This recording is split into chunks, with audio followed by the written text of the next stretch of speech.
What's going on YouTube?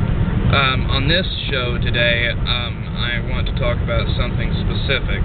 It's something that we all have an interest in, most of us anyway, but it's something that we don't really realize exists in our society, and it's serial killers.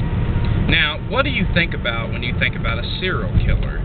Most of us think about these forensic shows that we see on television, on A&E and on the Discovery Channel, when they occasionally do them. And we think about Ted Bundy, we think about Jeffrey Dahmer, Charles Manson, we think about Ramirez and John Wayne Gacy. But what we don't realize is that there are tons of serial killers that have been recorded in American history and throughout the world. And there have been serial killers that have killed a lot more people than Jeffrey Dahmer or Ted Bundy. We just don't hear a lot about them. And every time a serial killer is portrayed in a film or in a book, 99% of the time it's a white male, usually between the ages of 30 and 45, who usually has a well-off job, sometimes a family, and a pretty well put together life. Well, this is sometimes the case in reality, but what is the case a lot of times is that a lot of male serial killers are black. And the reason why we don't hear about a lot of black serial killers is because a lot of the times they get away, because most of the time their prey is usually prostitutes or things of that nature. Sometimes it's just regular women, but typically a serial killer who's going to be killing a lot of women, they usually pick prostitutes because prostitutes are easily missed in a society. When someone finds a dead prostitute, they don't really think too much of it. Some people even have the morbid idea that they got what was coming to them. I don't see how anyone can think so horribly, but that's just the way our American consciousness is. If a girl like Natty Holloway disappears, it's worldwide news. Everybody knows about it. Everybody wants to find her. If it's a 17-year-old runaway or a prostitute that nobody knows about, you won't hear the story. I don't care if a guy kills 50 of the same type of girls, you're not going to hear about it. So, the point to this is, very often we see serial killers as monsters lurking in our world. And not just serial killers, but just killers in general, rapists. We see these individuals as people who will come out of the darkness and snatch up women who are unsuspecting and unknowing, and they're going to snatch up women that they don't know and that don't know them. But this is sometimes the case, but a lot of the times it isn't. A lot of the times killers know the person that they're going to kill. It's just like the concept of children.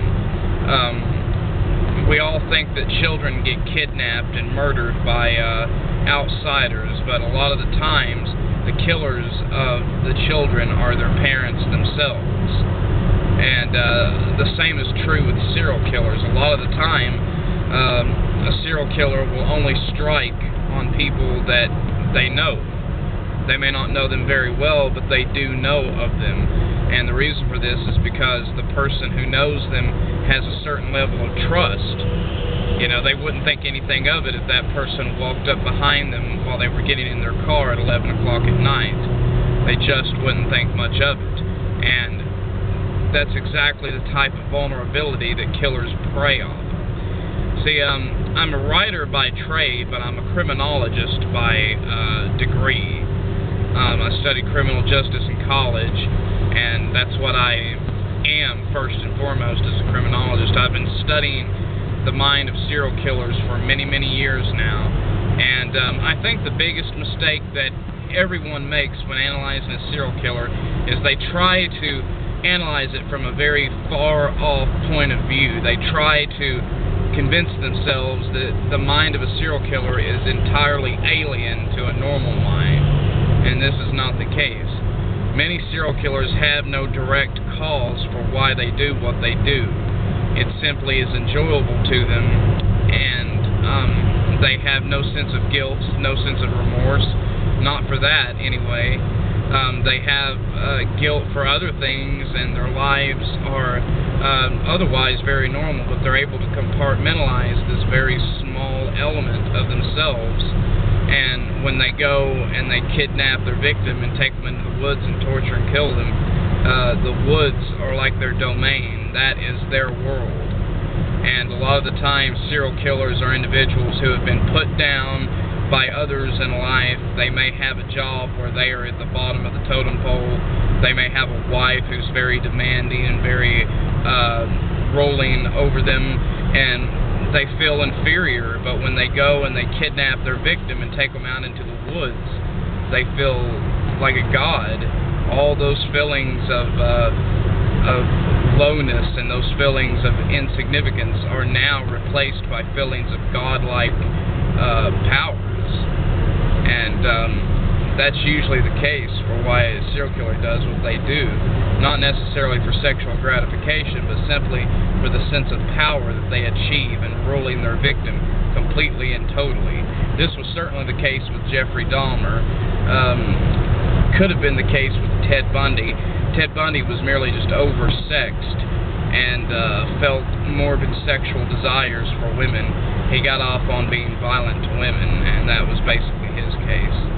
But all serial killers have a different reasoning behind why they do what they do. And the bottom line is, be careful.